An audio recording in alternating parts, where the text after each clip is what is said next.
Hello, नमस्कार विद्यार्थी मित्रांनो. आज आपण पाहणार आहोत की chemical change and chemical bond मधील पुढचा घटक आयनिक बॉन्ड, कोव्हॅलंट बॉन्ड हे कसे तयार होतात आणि त्यांचा रासायनिक अभिक्रियेशी काय संबंध येतो या स्वरूपाचं हा घटक आपण पुढचा पाहू आता. वी सॉ the composition of matter changes during a chemical change and new substance having different properties are formed. हे मग आपण पाहिलेलं आहे. When this happens, some chemical bonds in this reactant break and new substance are called as a product are formed by the formation of a new characters bond, chemical bond. We have also seen the chapter composition of matter that the number of chemical bonds formed by one atom it is a valency. Now let us see what is the chemical bond. मागील काही प्रकरणामध्ये chemical matter अंतरंगक यामध्ये आपण हे घटक अभ्यासलेले आहेत. आता पुढचं पाहणार आहोत आपण केमिकल बॉन्ड हा कसा तयार होतो, त्यामध्ये रासायनिक बंध कसे निर्माण होतात. We have seen the relationship between electronic configuration and valency of an element in the chapter inside the atom. अणूचे अंतरंग या प्रकरणामध्ये आपण असलेल्या एलिमेंटच इलेक्ट्रॉनिक कॉन्फिगरेशनचा अभ्यास केलेला आहे.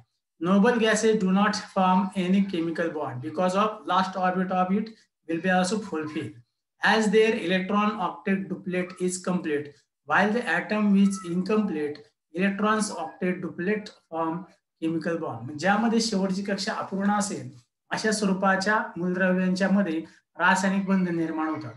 Reason for this is that an atom uses its valence electrons during formation of chemical bond. Moreover, the forming chemical bonds equal to its valency, the atom attains the electronic configuration of complete octet loop. यामध्ये त्या शेवटच्या कक्षेतील असणारी 8ची संख्या निर्माण करण्यासाठी काही इलेक्ट्रॉनची गरज राहते. मग ते दुसऱ्या मूलद्रव्याकडून घेतले जातात किंवा दुसऱ्या कक्षेमध्ये असणारी डुप्लेटची संख्या कमी जर असेल तर एक इलेक्ट्रॉन किंवा दुसऱ्या मूलद्रव्याच्याकडून घेतला जातो आणि आपली डुप्लेट लेवल किंवा ऑक्टेट लेवल ही परिपूर्ण केली जाते. या स्वरूपाचा हा केमिकल बॉन्ड तयार होतो. पहा, पहिला त्यातला आहे आयोनिक बॉन्ड. हा कसा तयार होतोय पहा. Let us first see how the chemical compound is sodium chloride is formed from a atom of a constituent element sodium and chlorine. Sodium आणि क्लोरीनच्या साह्याने एक संयुग बनतं. ते कशा स्वरूपाचं तयार होतं तर इलेक्ट्रॉनिक कॉन्फिगरेशन काय पहा त्याचं. सोडियमच्या बाबतीत त्यामध्ये 11 इलेक्ट्रॉन्स आहेत, त्याचं विभागणी अशी 2, 8 आणि 1. क्लोरीनच्या बाबतीत 17 इलेक्ट्रॉन्स आहेत अणुअंक, त्याचं इलेक्ट्रॉनिक कॉन्फिगरेशन 2, 8, 7 आहे. शेवटच्या कक्षेमध्ये 1 इलेक्ट्रॉनची गरज आहे. या ठिकाणी सोडियमच्या मध्ये 1 इलेक्ट्रॉन एक्स्ट्रा आहे शेवटच्या कक्षेत. हा 1 इलेक्ट्रॉन दुसऱ्याला क्लोरीनला दिला जातो आणि त्याचे ऑक्टेट लेवल ही पूर्ण केली जाते. We have seen the correlation that the valency of sodium is 1 as it has 1 electron in its valence shell, and the valency of chlorine is 1 as its valency shell is short of 1 electron to have a complete octet. मग क्लोरीनच्या शेवटच्या कक्षेत 8 निर्माण करण्यासाठी 1 ची गरज आहे, 1 इलेक्ट्रॉनची. हा 1 इलेक्ट्रॉन तो कुठून घेतो तर सोडियमच्या कडून घेतो आणि सोडियमचे ऑक्टेट लेवल पूर्ण होते. हा 1 इलेक्ट्रॉन हा काय करणार सीएल ला देणार. सीएल चे काय होईल ऑक्टेट लेवल पूर्ण होईल आणि सोडियमची देखील ऑक्टेट लेवल पूर्ण होईल. Loss of the valence electron from M shell the platinum penultimate since the L stage of this sodium atom and chain becomes the outermost cell. It has 8 electrons in it. Effectively, sodium attains and the electron octet state. म्हणजे त्याच वेळेस जेव्हा तो सोडून देतो 1 electron त्यावेळेस sodium हा काय करतो आपले ऑक्टेट लेवल मेंटेन करतो. However, the electron number becomes 10, hence the positive charge plus 11 on the sodium nucleus is in balance and the sodium plus cation is formed, carrying net positive charge 1 plus is formed. On the other hand, valence shell of chlorine atom contains an electron less to its octet state. On the accepting the electron from outermost, octet of the chlorine is completed. त्या क्लोरीनची असणारी 8 ची संख्या ही परिपूर्ण होते. However, the charge balance is distributed due to the addition of an electron to the neutral chlorine atom. These result in the formation of an ion anion Cl minus carrying a net negatively charged 1. अशा स्वरूपात त्या ठिकाणी सीएलच्या बाबतीत आणि सोडियमच्या बाबतीत प्रक्रिया घडते. When the element sodium and chlorine combine, an atom of sodium gives its valence electron. शेवटच्या कक्षेतील असणारा एक इलेक्ट्रॉन हा काय करतो, क्लोरीन ॲटमला दिला जातो. Whereby the cations Na plus and anion Cl minus are formed due to the electrostatic force of attraction between the opposite charges. The oppositely charged ions get attracted to each other and the chemical bond is formed between them. या विरुद्ध असणाऱ्या एकमेकांच्या विरुद्ध असणाऱ्या ions मुळे त्या ठिकाणी attractive force तयार होतो आणि त्यामुळे अट्रॅक्टिव्ह फोर्स तयार झाल्यानंतर त्यामध्ये केमिकल बॉन्ड तयार होतो.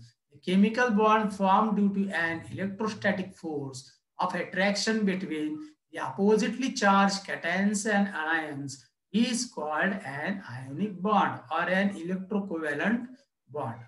इलेक्ट्रोव्हॅलंट बॉन्ड अशा स्वरूपाचे हे आयोनिक बॉन्ड तयार होतो, जेणेकरून त्यामध्ये अट्रॅक्टिव्ह फोर्स कोणता आहे, इलेक्ट्रोस्टॅटिक फोर्स तयार होतो. The compound form by means of one or more ionic bond is form with this compound is form. अशा स्वरूपात या ठिकाणी येणे बघा आकृतीमध्ये येणे आणि सीएल यामधील शेवटच्या कक्षेमधील असणारा हा जो इलेक्ट्रॉन आहे पिंक कलरचा, हा काय होतो, सीएलच्या शेवटच्या कक्षेत असणाऱ्या 7 इलेक्ट्रॉनला भागीदारी तयार करतो आणि एक इलेक्ट्रॉन दिल्यामुळे त्याचा ऑक्टेट लेवल, सीएलचा ऑक्टेट लेवल परिपूर्ण होतो आणि त्याचबरोबर एनएच्या बाबतीत देखील शेवटची कक्षा परिपूर्ण ऑक्टेट लेवलची झालेली दिसते. मग या ठिकाणी बॉन्ड तयार होतो, तो आयोनिक बॉन्ड तयार होतो Na प्लस आणि Cl मायनस. Na प्लस का, तर त्यामधील एक इलेक्ट्रॉन गेला, निगेटिव्ह चार्ज कमी झाला, पण यातील प्रोटॉनची संख्या आहे तेवढीच आहे 11, त्यामुळे यामध्ये धन आयन जास्त आहेत. या ठिकाणी काय होतं, एक इलेक्ट्रॉन आल्यामुळं ऋण प्रभार हा जास्त झाला आणि त्यामुळे सीएलचा मायनस आयन तयार झाला. अशा स्वरूपाची ही आकृती नीट व्यवस्थित काढायची आणि त्यामध्ये दर्शवलेल्या प्रमाणे नावं लिहायची. पुढचा घटक यामध्ये दिलाय Cl, Mg आणि Cl. या स्वरूपात होणाऱ्या क्रिया कशा स्वरूपाच्या बदलतात, यामध्ये ऑक्टेट लेवल कशी परिपूर्ण होते हे आपल्याला दिसून येतं. या ठिकाणी Cl च्या बाबतीत 17 आहेत, शेवटच्या कक्षेत 7 आहेत आणि त्यामध्ये एक इलेक्ट्रॉन घेतला जातो मॅग्नेशियमचा. मॅग्नेशियमच्या कक्षेत शेवटच्या कक्षेत 2 इलेक्ट्रॉन्स आहेत. एक इलेक्ट्रॉन हा Cl ला दिला जातो, दुसऱ्या ॲटम जो आहे Clचा त्यामध्ये देखील एक इलेक्ट्रॉन दिला जातो. अशा स्वरूपात Clचे 2 तयार होतात. MgCl2 आपण जे काही मॉलिक्युल्स पाहतो या स्वरूपामध्ये याचं फॉर्मेशन तयार होतं. पुढचे the figure shows how to the ionic compound magnesium chloride is form from the elements magnesium and chlorine. Magnesium आणि क्लोरीनच्या साहाय्याने हा कंपाऊंड कसा तयार होतो, संयुक्त तयार होतं कंपाऊंड कशाचं, मॅग्नेशियम क्लोराइडचं. Show the formation of the following ionic compound from the corresponding elements using 2 methods, namely numerical and diagrammatic representation of electronic configuration Kf from K19 and F9, Ca2O2 from Ca and O8.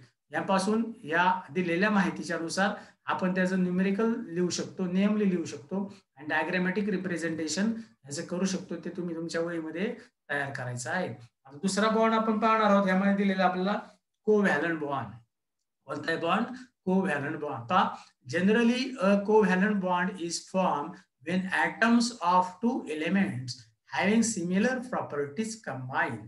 Such atoms cannot exchange electrons. Instead, these atoms share electrons with each other. यामध्ये काय होतं, जसं आधी झालं ionic bond मध्ये electron हा पूर्णतः दिला जातो आणि दुसरा मूलद्रव्य ते इलेक्ट्रॉन घेतो. या ठिकाणी काय होतं, त्यांचं शेअरिंग होतं. Share the electron from with each other.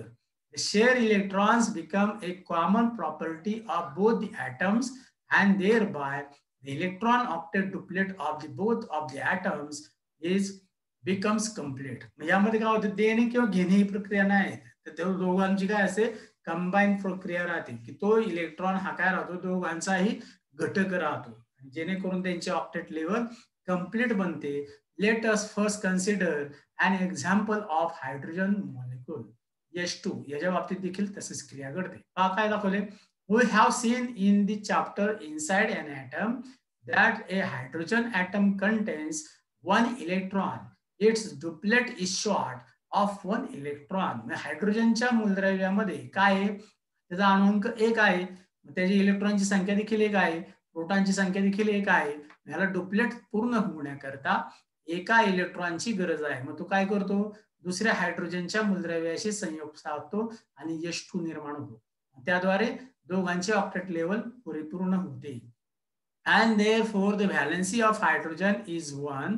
The two atoms of hydrogen are identical and have similar tendency, and therefore they share their electrons with each other. मग ह्या मूलद्रव्याच्या बाबतीत, हायड्रोजनच्या बाबतीत एकच इलेक्ट्रॉन त्याच्या पहिल्या कक्षेमध्ये राहतो.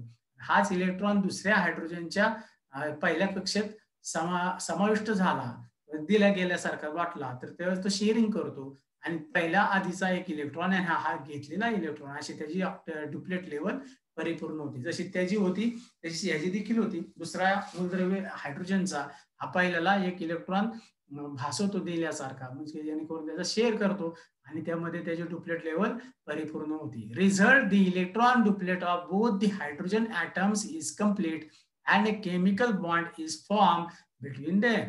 The chemical bond formed by the sharing of valence electrons of two atoms with each other is called as a covalent bond. अशा स्वरूपातून तयार होणारा बॉन्ड म्हणजे एक प्रकारची साखळी निर्माण होते. एक हा इलेक्ट्रॉन दुसऱ्याला दिल्यासारखा वाटतो, दुसरा इलेक्ट्रॉन आपला दिल्यासारखा वाटतो आणि ते दोघांचे एकमेकांमध्ये बंध निर्माण होतो, साखळी निर्माण होते. त्याला म्हणलं जातं covalent bond. One covalent bond is formed by sharing of two valence electrons. The figure 13.5 shows the formation of the H2 molecule from two hydrogen atoms. Using diagrammatic representation of electronic configuration, a covalent bond between two atoms is also represented by dash joining their symbols. मग हे कशाने दर्शवले जातात, covalent bond तयार झालाय तर त्या दोन्हींच्या मध्ये एक आपल्याला साधी एक रेष दाखवावी लागते एचच्या दरम्यान किंवा सीएलच्या दरम्यान. त्याद्वारे दोन सारखे असणारे मूलद्रव्यचे अणू एकमेकाला बद्ध होतात किंवा त्यांची साखळी निर्माण होते आणि त्याद्वारे त्याचा कोव्हॅलंट बॉन्ड हा निर्माण होतो. सहसंयोज बंध त्याला म्हणलं जातं. पुढचं ही आकृती दाखवली हायड्रोजनच्या बाबतीत. या कक्षेमध्ये किती आहे, पहिल्या कक्षेमध्ये एकच इलेक्ट्रॉन, असे दोन अणू एकत्र येतात आणि त्याद्वारे यांचा असं फ्युजन तयार होतो, एक साखळी तयार होते, झाला H2 मॉलिक्यूल. काय तयार झाला, H2 मॉलिक्यूल. पुढचं पहा, नाव let us see how an H2 molecule of a covalent compound is form from the hydrogen and the oxygen. There are the 6 electrons in the valence shell of oxygen atom. आता ऑक्सिजनची काय इलेक्ट्रॉनची संख्या 8 आहे. पहिल्या कक्षेमध्ये 2 राहतील, राहिलेले 6 दुसऱ्या कक्षेत इलेक्ट्रॉन्स राहतील. 6 जर दुसऱ्या कक्षेत आहेत, मग त्याला ऑक्टेट लेवल पूर्ण करण्याकरता कितीची गरज आहे, 2ची. मग 8 ची स्थिती निर्माण करण्यासाठी 2 इलेक्ट्रॉनची गरज आहे. मग हे 2 इलेक्ट्रॉन हा ऑक्सिजन कोणाकडून घेतो, हायड्रोजन कडून घेतो. मग 2 अणू या हायड्रोजनचे त्याला कंबाईन होतात. In the H2O molecule, the oxygen atom completes its octet by forming 2 covalent bonds, one each with the 2 hydrogen atoms. While this happens, the duplets of the 2 hydrogen atom also are completed. या प्रक्रियेतून हायड्रोजनच्या बाबतीत असलेली duplet level ही ऑक्सिजनच्या साहाय्याने परिपूर्ण होते. पुढे या आकृतीद्वारे दर्शवलेल्या आपल्याला हायड्रोजनच्या एका अणूतील पहिली कक्षा दाखवली, 1 इलेक्ट्रॉन्स आहे. हा दुसरा एक अणू आहे हायड्रोजनचा, त्याच्यामध्ये 1 इलेक्ट्रॉन्स आहे. तर ऑक्सिजनच्या मध्ये त्याची विभागणी कशी, पहिल्या कक्षेत 2 इलेक्ट्रॉन्स आहेत आणि दुसऱ्या कक्षेमध्ये 6 इलेक्ट्रॉन्स आहेत. ही दुसरी लेवल ही परिपूर्ण करण्याकरता 2 इलेक्ट्रॉनची गरज आहे. मग हे 2 इलेक्ट्रॉन इथे कंबाईन दाखवले जातील. मग ते बाणाच्या दर्शनी काय दर्शवले पहा, हा एक इलेक्ट्रॉन पिंक कलरचा हायड्रोजनचा हा ऑक्सिजनच्या शेवटच्या कक्षेला जॉईन झाला, तसंच या ठिकाणचा पिंक लेवलचा हा ऑक्सिजनच्या शेवटच्या कक्षेला जॉईन झाला, की जेणेकरून शेअरिंग झाले इथं आणि 8 ही संख्या परिपूर्ण झाली, जेणेकरून दोघांच्या मध्ये हायड्रोजनच्या बाबतीत 2 इलेक्ट्रॉन्स मिळाले, या हायड्रोजनला देखील 2 इलेक्ट्रॉन्स भेटले आणि त्याची डुप्लेट लेवल परिपूर्ण झाली. आणि त्याचबरोबर ऑक्सिजनच्या बाबतीत देखील 8 इलेक्ट्रॉन्स मिळाले. या ठिकाणी तयार झाला हा हायड्रोजन मॉलिक्युल्स. हायड्रोजन आणि ऑक्सिजनचा एकत्रित मॉलिक्यूल त्याला म्हणलं जातं वॉटर मॉलिक्यूल, H2O. अशा स्वरूपाचे हे कोव्हॅलंट बॉन्ड निर्माण झाला. तर पुढचं पहा, there is a one covalent bond between the components atom H and the Cl of the molecule HCl. Use this information to represent the formation of HCl molecule from H and the Cl atoms diagrammatically. यामध्ये देखील आपल्याला HClच्या hydrochloric ऍसिडच्या बाबतीत देखील एक hydrogen आणि एक chlorine atom यांच्या बाबतीत डायग्रामॅटिक रिप्रेझेंटेशन दाखवायचं. सीएलच्या बाबतीत काय येते 2 8 आणि 7 अशा स्वरूपाचं इलेक्ट्रॉनिक कॉन्फिगरेशन आहे. सीएलचं 17 इलेक्ट्रॉनच असल्यामुळे आणि त्याच्यामध्ये शेवटच्या कक्षेत एक इलेक्ट्रॉनची कमतरता आहे. तर हायड्रोजनच्या मध्ये काय आहे एकच इलेक्ट्रॉन्स आहे. डुप्लेट लेवल करण्याकरता त्याला एक इलेक्ट्रॉनची गरज आहे. एच एक हायड्रोजन आणि एक सीएल अणू ही काय होतात कंबाईन होतात आणि कोव्हॅलंट बॉन्ड तयार करून हायड्रोजनची डुप्लेटची गरज पूर्ण केली जाते आणि त्याचबरोबर सीएलचं ऑक्टेट लेवल देखील परिपूर्ण केलं जातं. कशाने the shearing of the electron आणि याद्वारे डायग्रामॅटिक रिप्रेझेंटेशन करून आपण त्या स्वरूपाचा बॉन्ड मॉलिक्युल्स हा तयार करू शकतो. तो आहे कोव्हॅलंट बॉन्ड. अशा स्वरूपाचं ह्या प्रकरणामध्ये आपण पाहिलं. यावरचे प्रश्न उत्तर आपण लिहायचे आहेत आणि काही शंका असेल तर तुम्ही वैयक्तिक किंवा ग्रुपला मला विचारू शकता. ओके, धन्यवाद.